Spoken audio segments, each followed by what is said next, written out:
prominent paper na score ng 5 points and Prominent paper.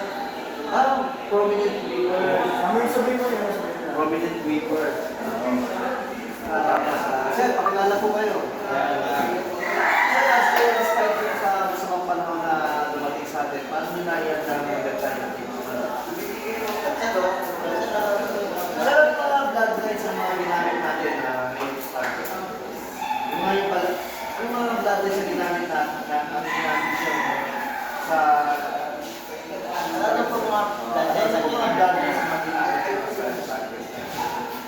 Sir, baka meron pa kayong isang invite sa mga kasama sa invite sa mga kalugan niyo sa Bulacan para sa mga susunod na palaban natin sa start. Basta tayo.